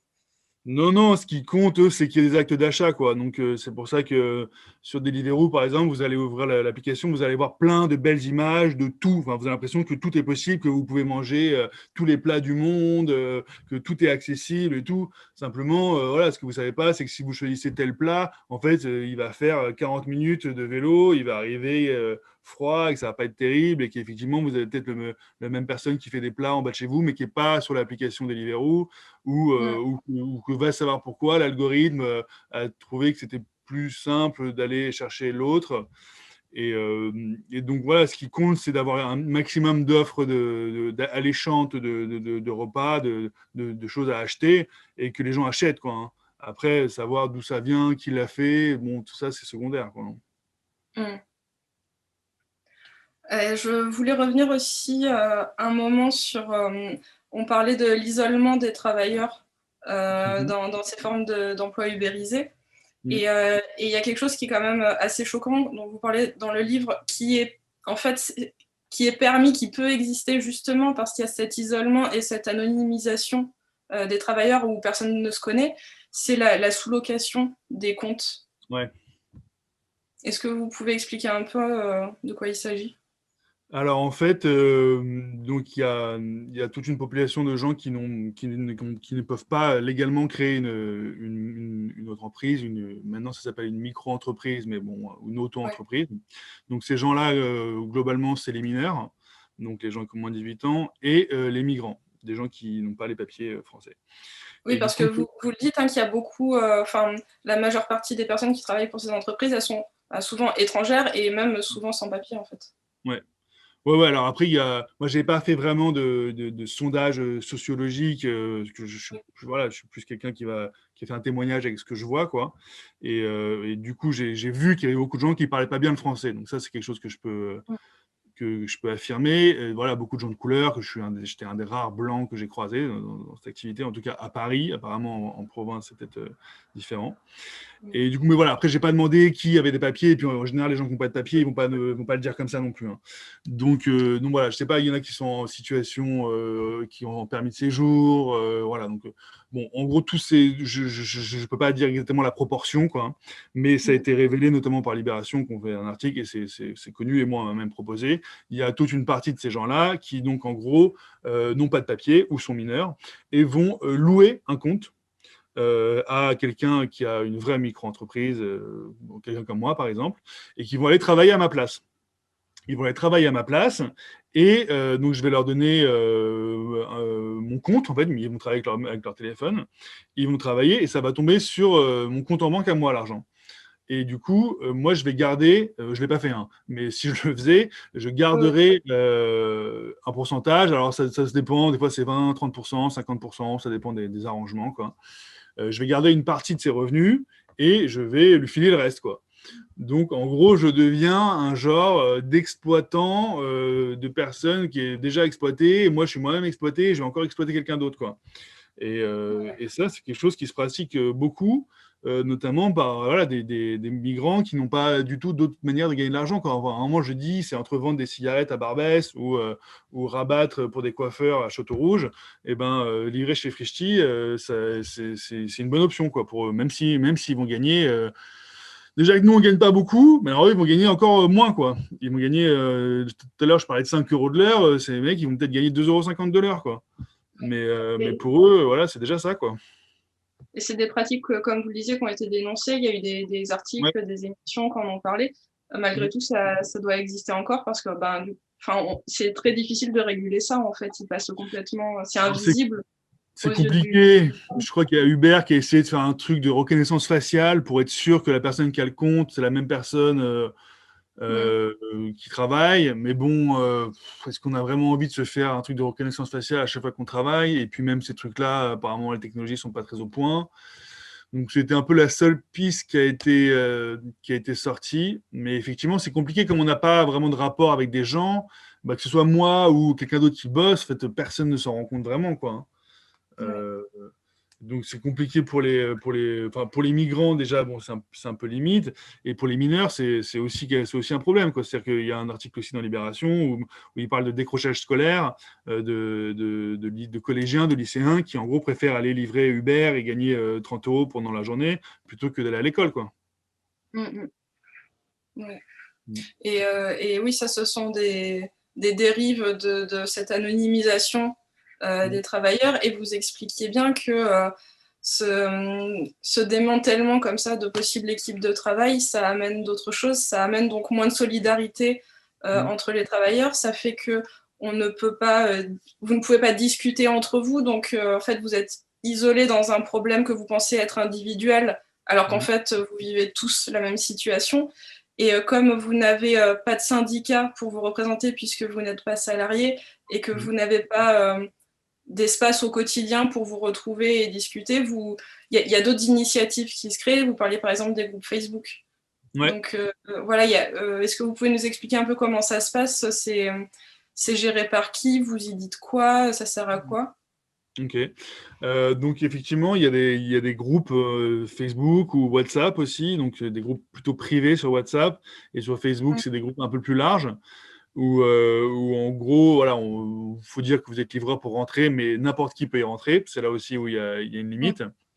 Et sur ces groupes, donc on parle de nos problèmes au quotidien, ça peut aller du j'ai une crevaison, qui sait comment réparer mon vélo, à pourquoi est-ce que j'ai gagné si peu d'argent aujourd'hui, est-ce que vous aussi vous gagnez que dalle, à des gens qui vont dire ça vous dit qu'on essaye de s'organiser pour essayer d'améliorer nos conditions de travail. Là, est-ce que ça vous dirait de bloquer un endroit pour empêcher des livraisons? Donc, il y a eu des espèces de prémices de mouvements sociaux comme ça. Et bizarrement, dès qu'il y a des posts un peu comme ça qui appellent à des manifestations, il y a très peu de gens qui commentent et qui vont liker ou commenter parce que on sait tous que ces groupes sont infiltrés. Ils sont infiltrés par les entreprises.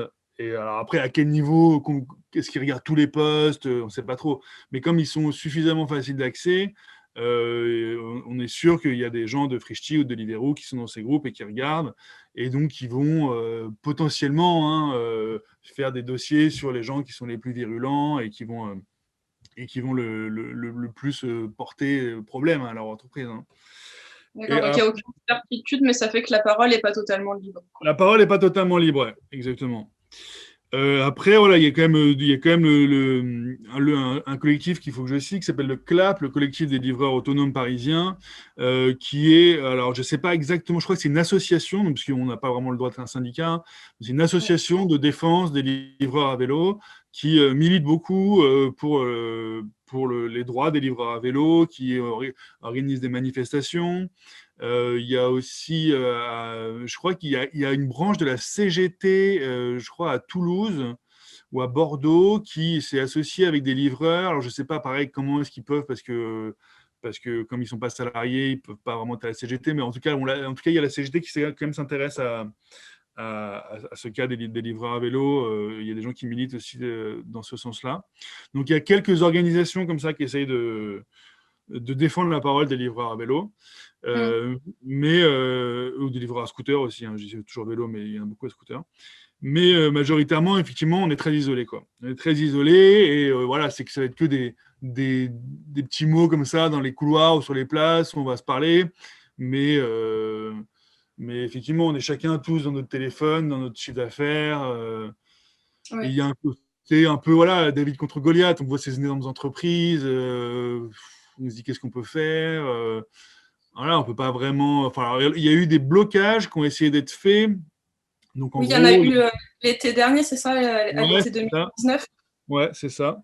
Donc, en gros, il y a des livreurs qui sont allés devant des restaurants et on leur ont demandé plus ou moins de force d'arrêter l'application. Voilà. Et du coup, ça a un peu marché, ça a fait un peu de bruit, mais voilà, il y Certains avait deux. restaurants ont accepté d'écouter les livreurs et d'arrêter les applications à ce Ouais, moment-là. Ouais. ouais, il y en a certains qui ont accepté par solidarité, qui ont éteint pendant 2 heures l'application. C'était compliqué, c'est-à-dire qu'en fait, ils essayaient d'empêcher physiquement d'autres livreurs parce que tout le monde ne voulait pas faire grève en gros, quoi. Parce que voilà, quand ils font grève, bah, ils ne sont pas payés. Et du coup, ils essayaient d'empêcher d'autres livreurs de venir chercher des commandes dans le restaurant. Alors, ça a créé des conflits entre les livreurs. Mais bon, ça a eu le mérite de faire un peu parler de la condition de travail des conditions de travail des livreurs. Et c'est ça, je crois, qui a donné les rencontres chez Deliveroo dont je vous parlais tout à l'heure, dont beaucoup de gens sont très sceptiques. Ouais. D'accord. Vous aviez eu l'occasion, vous, de participer à ces groupes de blocage? Non, non, malheureusement, j'étais pas là à ce moment-là. Ouais. D'accord. Donc, vous n'avez pas vu ce que ça avait donné. Non, j'ai vu que des images. Ouais. D'accord.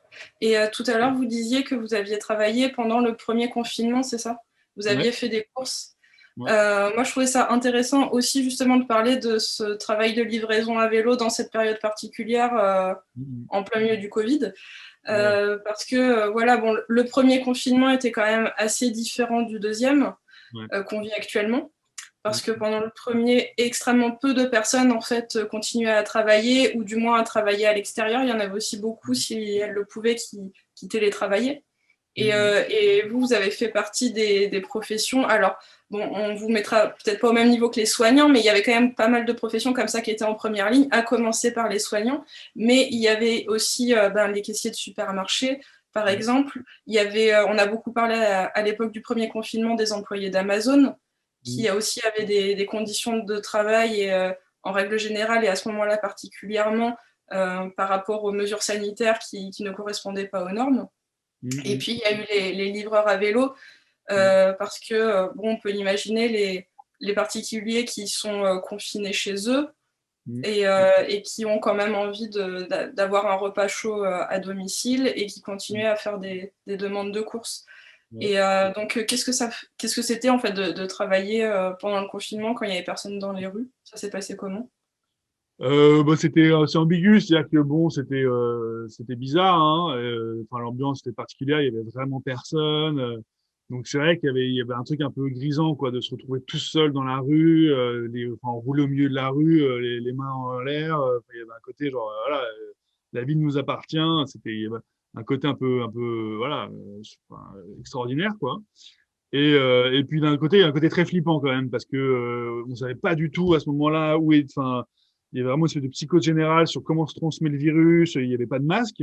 Moi, j'avais un masque, donc j'ai bossé pendant 2, 3 semaines avec le même masque. On savait pas du tout la dangerosité du virus. Enfin, bon, même si on ne sait toujours pas vraiment aujourd'hui, mais disons que c'est un peu retombé la panique, enfin, en tout cas pour moi. Mmh. Là, on était vraiment dans un truc tout nouveau et on savait pas du tout ce qui se passait. Et nous, on tripotait des trucs toute la journée, quoi.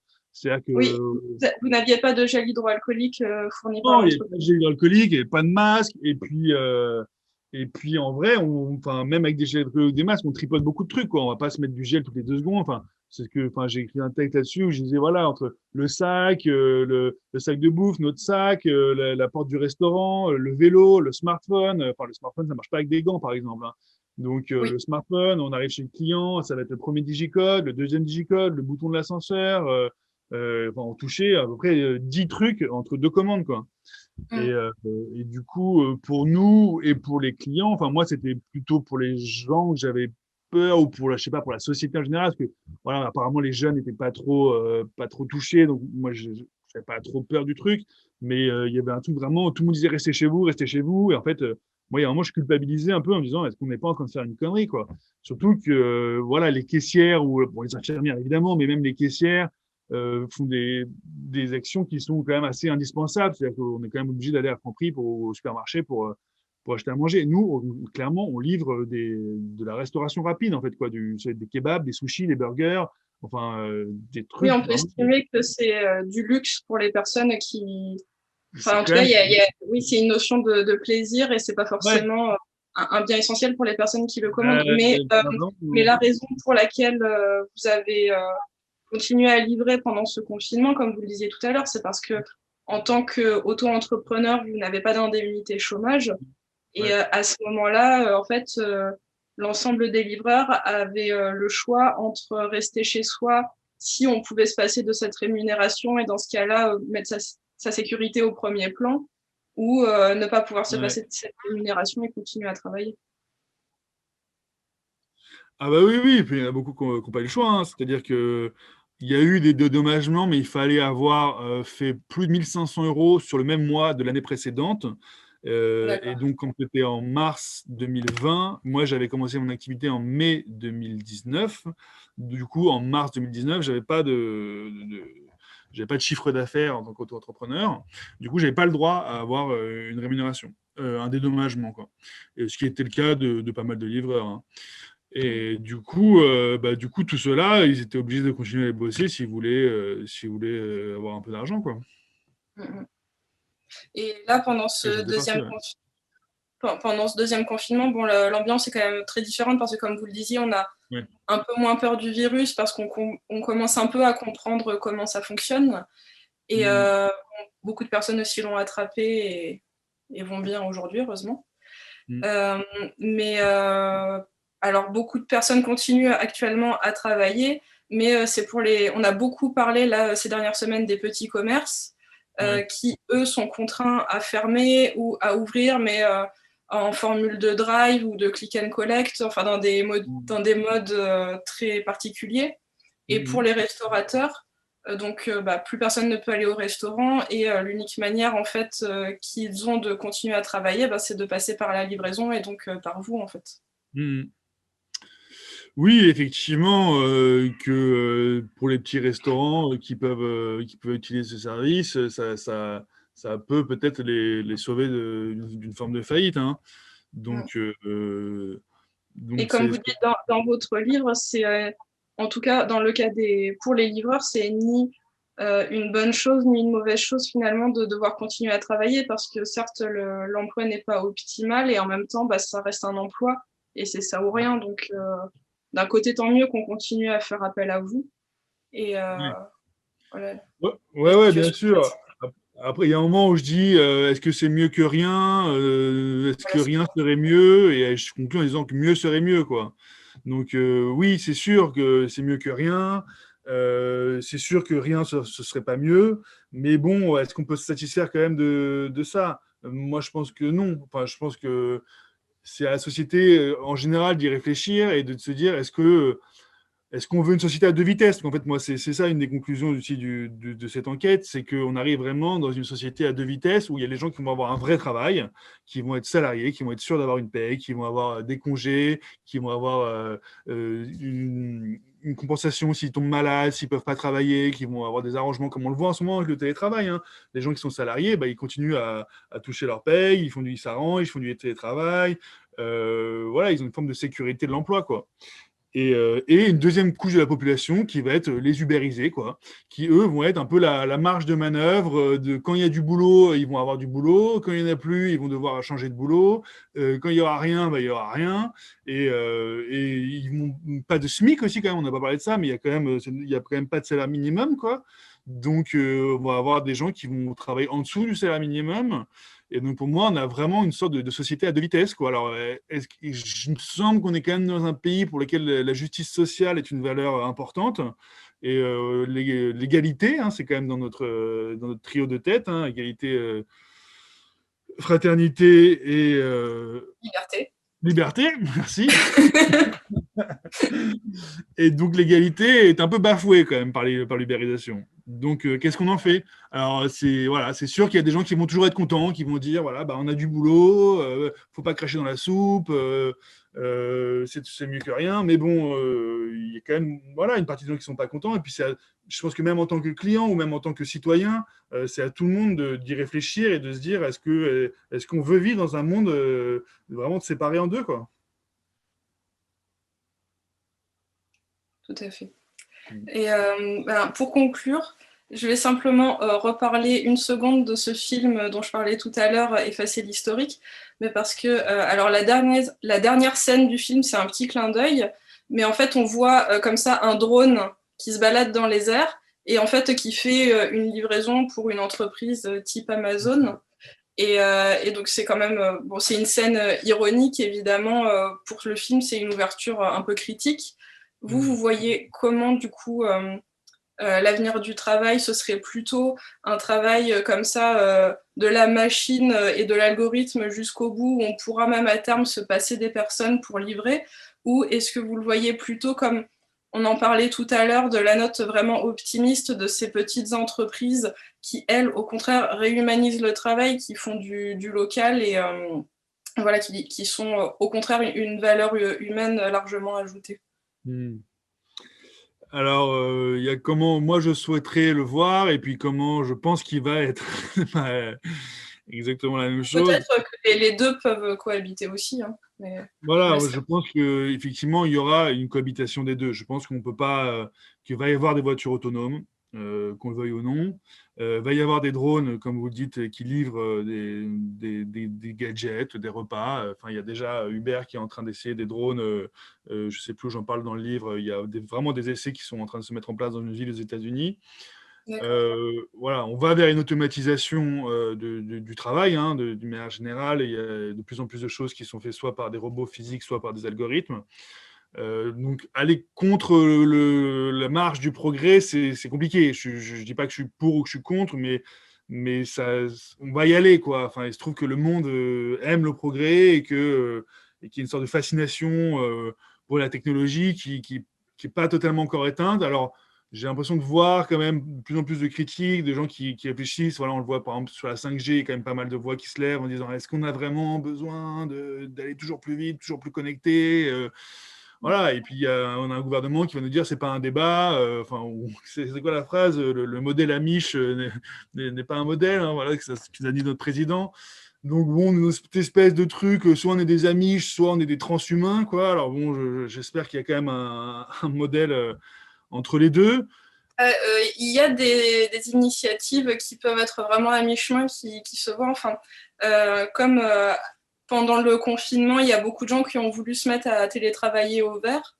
Il y a des entreprises qui commencent à surfer un peu en fait, qui proposent de nouvelles propositions. Et j'avais vu, par exemple, une entreprise qui proposait des vannes aménagées avec une connexion Wi-Fi tout terrain. Ah Et ouais. comme ça, les personnes peuvent aller à la mer, à la montagne, aller vivre au vert et tout en continuant à faire un travail alors de cadre ou d'entreprise ou je ne sais quoi. Mais voilà, alors là, c'est vraiment l'extrême, les deux extrêmes qui sont réunis en une même proposition. Bah ouais, moi c'est ce que j'ai choisi. Moi j'ai acheté un van aménagé et je suis en train de me balader. Enfin là je suis à Paris, mais je retourne me balader en France pour vivre plus près de la nature. Donc voilà, moi je crois à ce retour à la nature, je crois à cette connexion avec la nature qui est en train de disparaître. Et bon, là, il y a une partie des gens qui disent que cette histoire de pangolin, de virus, c'est parce on aurait détruit tous les habitats sauvages et que le pangolin serait trop près de l'humain et que le virus se serait répandu. Bon, après tout ça, on n'en sait pas grand-chose. Mais en tout cas, voilà, pour en revenir au modèle de l'ubérisation, je pense que oui, effectivement, il faut développer des petites structures plus locales, plus responsables, et qu'il y a toute une mouvance qui va dans ce sens-là, effectivement, d'avoir une consommation plus régulée, plus respectueuse de la nature, de nos ressources, de nos déchets, et que tout ça prend de l'ampleur. Alors, peut-être en France, peut-être que dans certains milieux intellectuels, de gens qui ont les moyens aussi de pouvoir faire ces choix-là. Donc, je pense qu'il y a vraiment une sorte de lutte qui va se mettre en place entre cette espèce de modernité d'énormes entreprises qui vont continuer à essayer de prendre de la place et puis des gens qui vont essayer d'avoir une manière plus responsable de consommer, de produire, et que bon, tout ça n'est pas non plus tout blanc, tout noir. Il y a des fois, on peut faire appel à un petit producteur et manger bio, et puis le lendemain, on peut commander Deliveroo. Hein. On a aussi tous nos contradictions, nos paradoxes. Faut apprendre à vivre avec et essayer de tirer tout ça vers le mieux,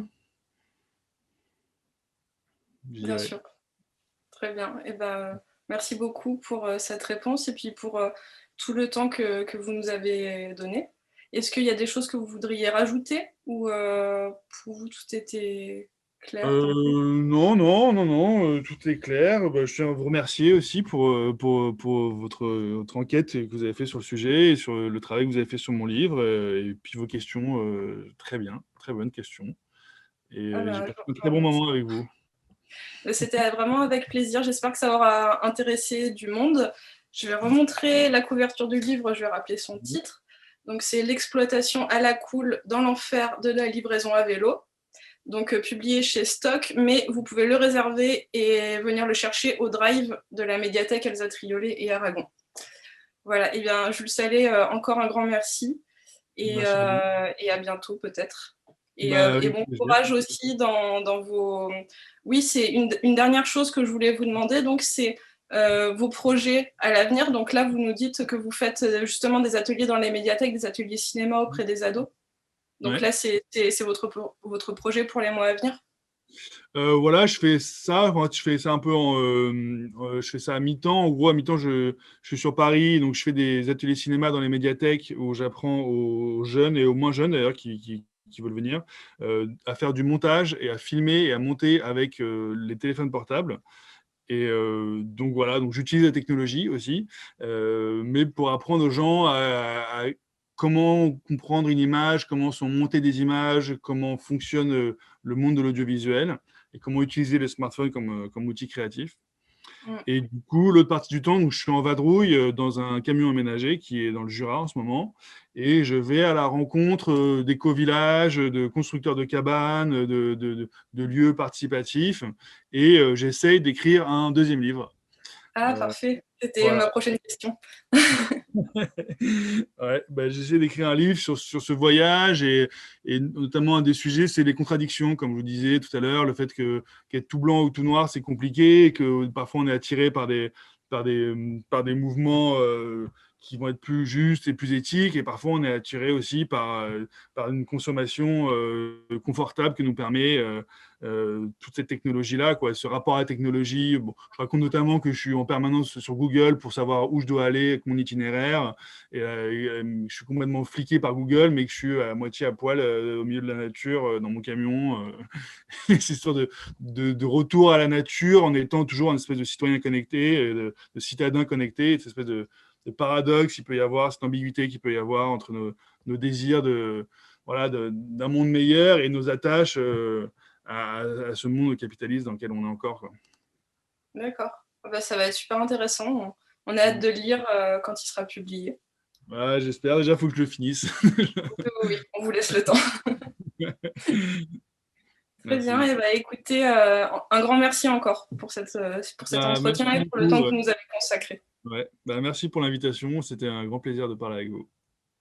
Avec plaisir. Et au revoir et au revoir à tous les auditeurs, lecteurs. À bientôt à la médiathèque. Au Au revoir à tout revoir. le monde.